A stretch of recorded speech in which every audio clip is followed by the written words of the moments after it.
Dr. Brett Belchetz is here for the Sun News Hospital, and there's really only one thing on most people's minds, and that is whether or not the anti-vaxxers out there are winning this argument about whether or not they should vaccinate their children. Dr. Brett Belchetz is here now. I want to start with one just astonishing story that came out last week, and it has to do with cervical cancer, and of course there's a vaccination for this now. It's a Gardasil.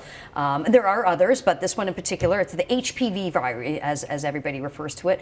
Front page above the fold story in the Toronto Star. I think we have a graphic of it. We can take a look at exactly what their headline was. It says HPV vaccine Gardasil has a dark side. Star investigation finds.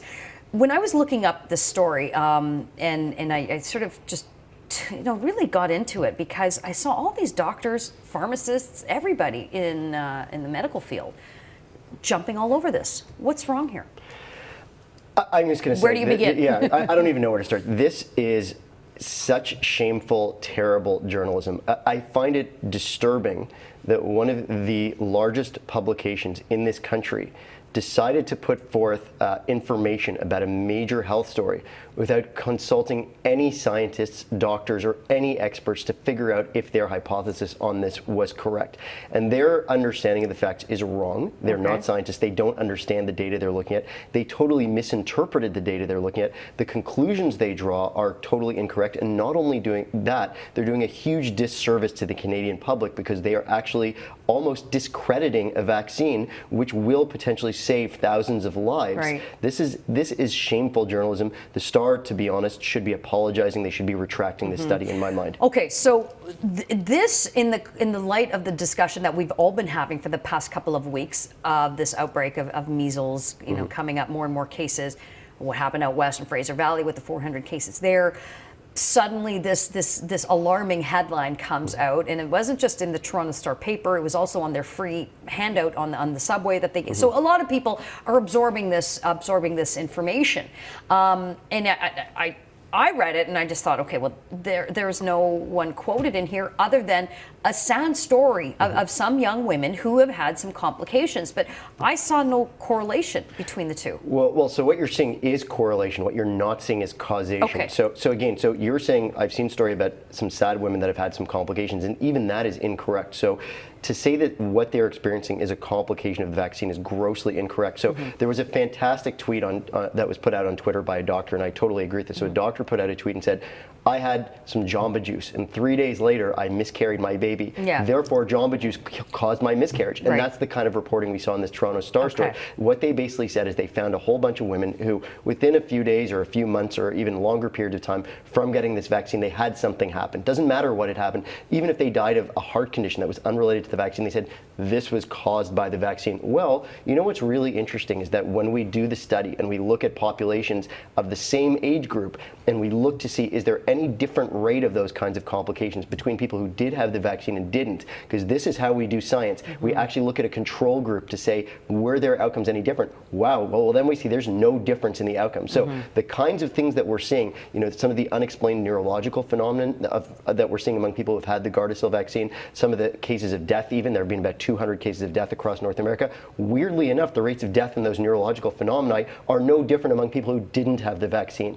So this is what we call coincidental timing, not causation. So whoever wrote that article, they have no understanding of science. They don't understand how we prove causation in science, which is that we look at two groups, one receiving something, one not receiving something, and we look at them over time to see if the rates are different. And it is just such an atrocious story, and I really hope they retract it because the public health implications of this are huge.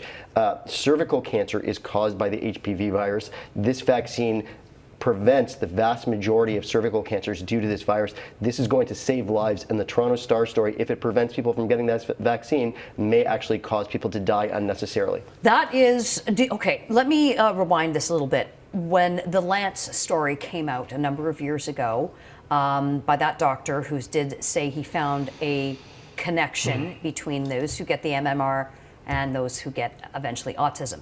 That was widely reported. Do you equate this on that level as irresponsible? Well, it's a very similar level of irresponsibility, but I don't know if this is going to be as bad, because that was actually criminal. So that person who wrote that story ended up facing criminal sanction because it turned out he actually had a financial interest in a competing product to the MMR, and that is actually why he put together a fraudulent study to discredit the MMR. But for 10 years, that view was rampant. And that is why we are having measles and mumps outbreaks and all of that right now due to that doctor. Well, let's talk about this daycare then in Ottawa. It's promising a vaccine-free environment.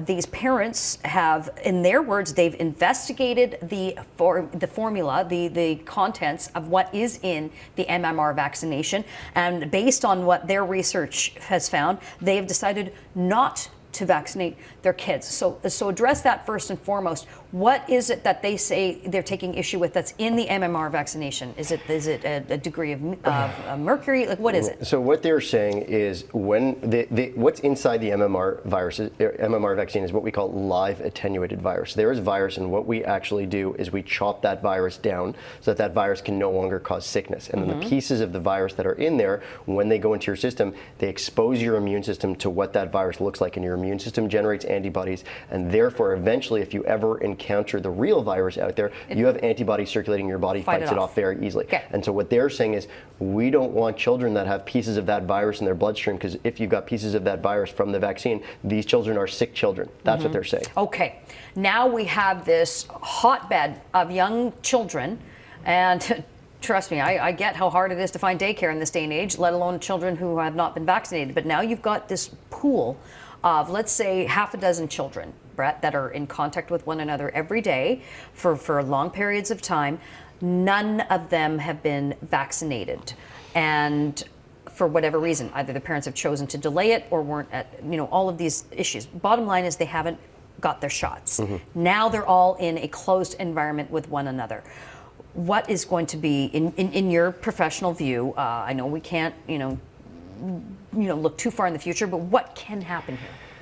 So as we all know, daycares are the breeding grounds for infections to spread. One kid gets even a cold in a daycare, and every kid gets that cold, and the daycare providers get that cold. There is no environment with more close contact and more potential for infection to spread.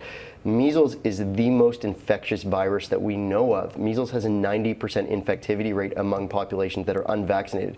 So if just one of those kids comes into contact with somebody who has measles, and that kid attends the daycare, 90% of the children in that daycare will get measles, okay? Now, this is how an outbreak starts. So now, when we all of a sudden have a group of dozens of children from one daycare now with measles, and they go out into the community, this is going to be near impossible to contain. And some of what I'm hearing from people out there is that this is okay, let them get sick. Well, no, it's not okay, because now when that outbreak breaks out and they're all walking around with measles and measles in the community, and you have a child that's under the age of 1 who is not old enough to be vaccinated yet, your child could now get measles. And the problem is, measles is a deadly illness, 1 in 200 death rate around the world. So is it okay that they are exposing the broader community to the risk of a huge outbreak that could kill 1 in 200 people that get it? I don't think it's okay. I know, I agree with you. I think that this place should be shut down, and I think that every one of these children should be vaccinated on their way out the door, sort of thing. But I mean, we've got a situation where parents can opt out, and those rates are going up for whatever reason. No one's really monitoring this. Perhaps there will be a little bit more attention paid to it now because there's so much media attention here. But the rates are not where they should be. They should logically it should be at 100%, but they're not even in the 90%. About 88 is what I'm right. Yeah. So, but they should be higher. So, do you think that this daycare should be shut down? And if so, what happens? Well, I think the daycare needs to be shut down. I think, honestly, that the fact that we would even tolerate that kind of an attitude in today's society, it just boggles my mind. I mean, this is just total endless stupidity, for lack of a better word. Yeah. And so I think what we need to say is we need to start enforcing the requirements that if you're going to be in a school or a daycare that you be immunized. I think the ability for people to abstain from those requirements should end. I don't think you should be able to sign a form anymore that says, purely because it's against my philosophy of life, I am going to refuse to be vaccinated. This is a public health issue. This is just like seatbelts in a car. This is just like car seats for your infants. This is something that protects your children and protects society at large. I don't think it should be optional. In the end, it's currently at a point, though, where it still remains optional. And we've discussed that before in our view. I think we share our view on that. But, you know, we still have a situation where too many parents, the kids can't make the decision for themselves. They're little. They don't have that ability. So parents are putting them, in my view, at risk for a whole host of reasons. Now, Ottawa Public Health is very concerned about this. They're talking about how the parents are ill-informed. But we're always going to have those people in our society that are ill-informed, Brett. So I'm not sure what you have to say to them to get it in their heads that the formula of the vaccination is safe. I'm not sure what it will take.